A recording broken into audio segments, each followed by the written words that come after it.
ಸ್ಕೂಲಿಂದ ಬಂದರು, ಏನನ್ನ ಸ್ನ್ಯಾಕ್ಸ್ ಬೇಕು ಅಂದರು. ಮಾವಿನಕಾಯಿ ಇತ್ತು, ಅದಕ್ಕೆ ಮಾವಿನಕಾಯಿ ಕೊಯ್ಕೊಡ್ತಾ ಇದ್ದೀನಿ. ಹಾಗೆ ಇವಾಗ ಸ್ವಲ್ಪ ಹೊರಗಡೆ ಹೋಗಬೇಕು, ಏನೋ ಸ್ವಲ್ಪ ಕೆಲಸ ಇತ್ತು, ಅದಕ್ಕೆ ಹೋಗಬೇಕು. ಇನ್ನೊಂದು ಸರ್ಪ್ರೈಸ್ ಇದೆ ನಿಮಗೆ.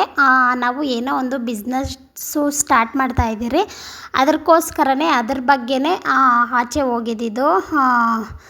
ಸ್ವಲ್ಪ ಲೇಟ್ ಆಗುತ್ತೆ ಅಂದ್ಬಿಟ್ಟು ಇವ್ರಿಗೆ ಸ್ವಲ್ಪ ಊಟ ತಿನ್ನಿರಿ ಅಂದರೆ ತಿಂದಿಲ್ಲ. ಅದಕ್ಕೆ ಸ್ನ್ಯಾಕ್ಸ್ ಏನಾನ ಬೇಕು ಅಂದರು, ಅದಕ್ಕೋಸ್ಕರನೇ ಮಾವಿನಕಾಯಿ ಕೊಯ್ಕೊಡ್ತಾ ಇದ್ದೀನಿ. ನಾವು ಹೋಗ್ಬಿಟ್ಟು ವಾಪಸ್ ಬರ್ತಾ ಇದ್ದೀರಿ. ಇಲ್ಲಿ ಹಾವು ನೋಡಿ, ಹಾವು ಮರಿ ಕಾಣಿಸಿದ್ರೆ ನಿಮಗೆ ಕಮೆಂಟ್ ಮಾಡಿ. ಎಷ್ಟು ಚಿಕ್ಕ ಮರಿ, ಹಾವು ಮರಿ, ಇದು ಏನು ಹಾವು ಅಂತ ಕಮೆಂಟ್ ಮಾಡಿ.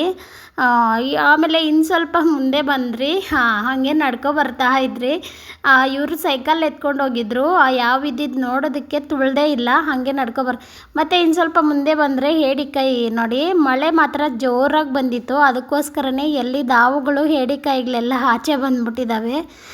ಇವತ್ತಂತೂ ಏನಪ್ಪ ಅಡುಗೆ ಮಾಡೋದು, ತುಂಬಾ ಲೇಟ್ ಆಗೋಯಿತು. ಹೊರಗಡೆ ಹೋಗಿ ಬೇಗನೆ ಬರ್ಬೋದು ಅಂದ್ಕೊಂಡ್ರಿ, ಅಲ್ಲೇ ತುಂಬಾ ಲೇಟ್ ಆಗೋಯಿತು. ಅದಕ್ಕೋಸ್ಕರನೇ ಇನ್ನೇನಪ್ಪ ಇವತ್ತೊಂದಿನ ಅಡ್ಜಸ್ಟ್ ಮಾಡ್ಕೊಡೋಣ ಅಂದ್ಬಿಟ್ಟು ಯುಪ್ಪಿ ಮ್ಯಾಗಿ ಪ್ಯಾಕೆಟೇ ತಂದ್ರಿ. ಯಾವತ್ತೂ ಏನು ತಿನ್ನಲ್ಲ ನಾವು, ತಿಂದ್ರೇನು ಇದು ತಿಂಗಳಿಗೋ 2 ತಿಂಗಳಿಗೋ ಒಂದು ಸರಿ ಎಮರ್ಜೆನ್ಸಿಗೆ ತಿನ್ನೋದು. ಅದನ್ನೇ ಏನು ಯಾವಾಗೂ ಮಾಡೋದು ಇಲ್ಲ. ಮಕ್ಕಳು ಅಷ್ಟೇ ತಿನ್ನೋದು ಇಲ್ಲ. ಸ್ಕೂಲಲ್ಲೂ ಅಷ್ಟೇ ಇದು ಅಲೋನೂ ಇಲ್ಲ, ನನ್ನ ಮನೆಯಲ್ಲೂ ಅಷ್ಟೇ ಮಾಡೋದು ಇಲ್ಲ. ಯಾವಾಗನ್ನ ಹಿಂಗೆ ಭಾನುವಾರ ಟೈಮ್ ತಿಂತೀರಿ, ಇಲ್ಲಾಂದರೆ ಎಲ್ಲನ ಹೋಗಿ ಬಂದು ಲೇಟ್ ಆಗಿಬಿಟ್ರೆ ಹಿಂಗೆ ಎಮರ್ಜೆನ್ಸಿಗೆ ಬಂದು ತಗೊಬಂದು ಮಾಡ್ಕೊಂಡು ತಿಂತೀರಿ.